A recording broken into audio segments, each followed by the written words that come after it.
বৰপেটাৰ জনিয়াৰ lovely hotel and ৰেষ্টুৰেণ্টত উত্তপ্ত পৰিস্থিতিৰ পৰিপ্ৰেক্ষিতত ধাবাৰ মালিকৰ বিৰুদ্ধে আমচুৰ গোচৰ। বৰপেটা জিলাৰ জনিয়াত একাংশ ধাবাত নাৰী দেহ ব্যৱসায় চলি থকাৰ পৰিপ্ৰেক্ষিতত সোমবাৰে উত্তেজিত জনতাই লণ্ডভণ্ড কৰিছিল জনিয়াৰ লাভলি হোটেল এণ্ড ৰেষ্টুৰেণ্টত। হোটেলখনত দীৰ্ঘদিনৰ পৰাই অনৈতিক কাৰ্য চলাই থকাৰ অভিযোগ উত্থাপিত হোৱাৰ বাবে জনিয়া অঞ্চলৰ একাংশ সচেতন ৰাইজ আৰু ছাত্ৰই মিলি লণ্ডভণ্ড কৰে ধাবাখন। হোটেলখনৰ পৰা ৰাইজে উদ্ধাৰ কৰে কেইবাগৰাকী যুৱতীক। এই ঘটনাৰ পিছতেই কলগাছিয়া আমচুৰ তৰফৰ পৰা ধাবা ৰেষ্টুৰেণ্টৰ নামত অনৈতিক কাৰ্য চলাই থকা মালিকপক্ষৰ বিৰুদ্ধে বৰপেটা সদৰ থানাত গোচৰ ৰুজু কৰে।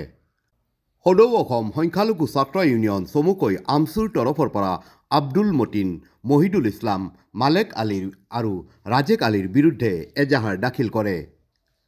উল্লেখ্য যে উক্ত ধাবাত নিশাৰ ভাগত অবৈধ সুৰা আৰু ড্ৰাগছৰ ৰমৰমীয়া ব্যৱসায় চলাই থকাৰ লগতে নাৰী দেহৰ মুকলি বেহা চলি থকাৰ বুলি গুৰুতৰ অভিযোগ উত্থাপিত হৈ আহিছিল।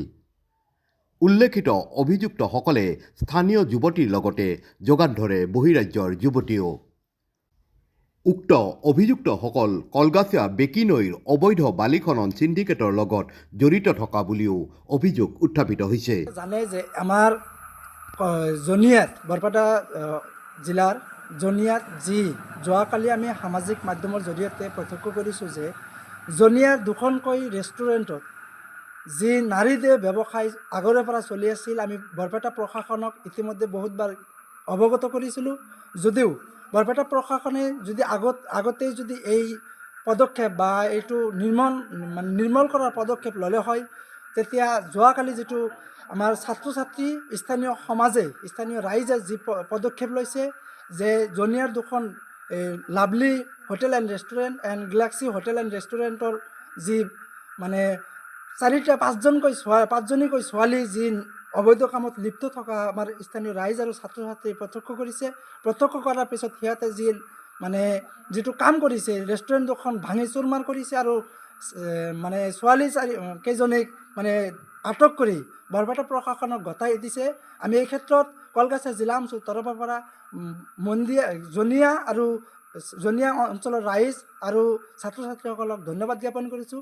আমি এই ক্ষেত্ৰত বৰপেটা প্ৰশাসনক এটা কথা দাবী জনাইছোঁ যে আমি ইতিমধ্যে সন্দেহ কৰিছিলোঁ যে বৰপেটা প্ৰশাসনৰ যি সদৰ থানাৰ নিচেই ওচৰত জনিয়া বাজাৰৰ মাজমজিয়াত যি অনৈতিক কামত লিপ্ত হোৱা যিবোৰ নাৰী দেহ ব্যৱসায়ৰ যিটো ঘাটি আছিল, এই ঘাটি উৎখাত আগতেই কৰিব লাগিছিল, যিহেতু আপোনালোকে কৰা নাই। এই ক্ষেত্ৰত আমি বৰপেটা প্ৰশাসনক দাবী জনাম যে আমি অহাকালি কলগাছিয়া জিলা আমচুৰ তৰফৰ পৰা এখন এজাহাৰ দাখিল কৰিম আৰু এই এজাহাৰৰ ভিত্তিত আপোনালোকে উচিত তদন্ত কৰি এই নাৰী দেহ ব্যৱসায়ৰ লগত জড়িত থকা এই ব্যক্তিসকলক ক্ৰমে আব্দুল মতিন পিতা Amjad Ali, lovely hotel and ৰেষ্টুৰেণ্টৰ স্বত্বাধিকাৰী মহিদুল ইছলাম, মালেক আলী আৰু ৰাজেক আলী, এই লাভলি হোটেল এণ্ড ৰেষ্টুৰেণ্টৰ আৰু গেলাক্সি হোটেল এণ্ড ৰেষ্টুৰেণ্টৰ এই স্বত্বাধিকাৰীসকলক অতি সোনকালে আটক কৰি আপোনালোকে বিহিত ব্যৱস্থা গ্ৰহণ কৰক। জনিয়াৰ এটা সুনাম আছে, জনিয়া বাজাৰৰ নিচেই 500 মিটাৰ ওচৰতে জনিয়া সত্ৰ আছে।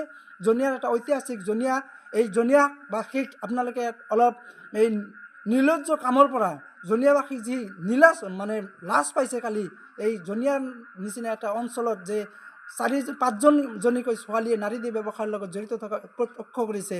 আমি কলগাছিয়া জিলা আমচুৰ তৰফৰ পৰা আপোনালোকক বৰপেটা প্ৰশাসনক কঠোৰ ভাষাৰে গৰিহণা দিছোঁ আৰু দাবী জনাইছোঁ অহা 48 ঘণ্টাৰ ভিতৰত যদি এই ব্যক্তিসকলক আপোনালোকে আটক কৰি গ্ৰেপ্তাৰ কৰি উচিত শাস্তি নিদিয়ে, তেন্তে আমি অনাগত দিনত গণতান্ত্ৰিকভাৱে বৰপেটা প্ৰশাসনৰ বিৰুদ্ধে আমি গণতান্ত্ৰিক আন্দোলন কৰিবলৈ বাধ্য হ'ম।